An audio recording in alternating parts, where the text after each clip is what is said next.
ঘাঁহক সাধাৰণতে এই দুই ভাগত ভগাব পাৰি, ধানজাতীয় আৰু মাহজাতীয়। মাহজাতীয় হৈছে মটক, ওট, অৰুণা, জোৱাৰ, লেচেৰা মাহ, চয়াবিন, লুচাৰ্ণ আদি। মাহজাতীয় ঘাঁহত যথেষ্ট পৰিমাণে প্ৰ'টিন থাকে, ধানজাতীয় ঘাঁহত যথেষ্ট পৰিমাণে শক্তি থাকে। আন এবিধ উৎকৃষ্ট ঘাঁহ হৈছে ছজিনা, হিন্দীত যাক মৰিংগা বুলিও কোৱা হয়।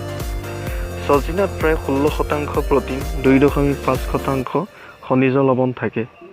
ইয়াৰ বীজ এক ৰাতি পানীত তিয়াই থৈ 1 পৰা 1.5 ইঞ্চি মাটিৰ তলত ৰুব লাগে। মাহজাতীয় ঘাঁহৰ ক্ষেত্ৰত মই ভাবোঁ আমি লুচাৰ্ণ নামৰ ঘাঁহবিধ বাছি ল'ব পাৰোঁ। পশ্চিমীয়া দেশবোৰত ইয়াক আলফালফা নামেৰেও জনা যায়। এইবিধ ঘাঁহ ঠাণ্ডা গৰম উভয় জলবায়ুতে হয়। কাতি আঘোণ মাহত এই খেতি কৰা হয়। ভালদৰে সাৰ জাবৰ দি চাহ কৰা মাটিত বিঘাই 7-8 কেজি গুটি সিঁচা হয়।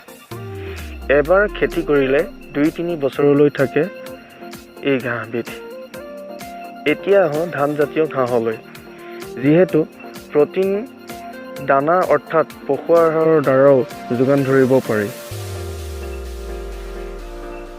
বেৰচিন, নেপিয়াৰ, ৰীণা আদি ঘাঁহজাতীয় যিবোৰ ধানজাতীয় ঘাঁহ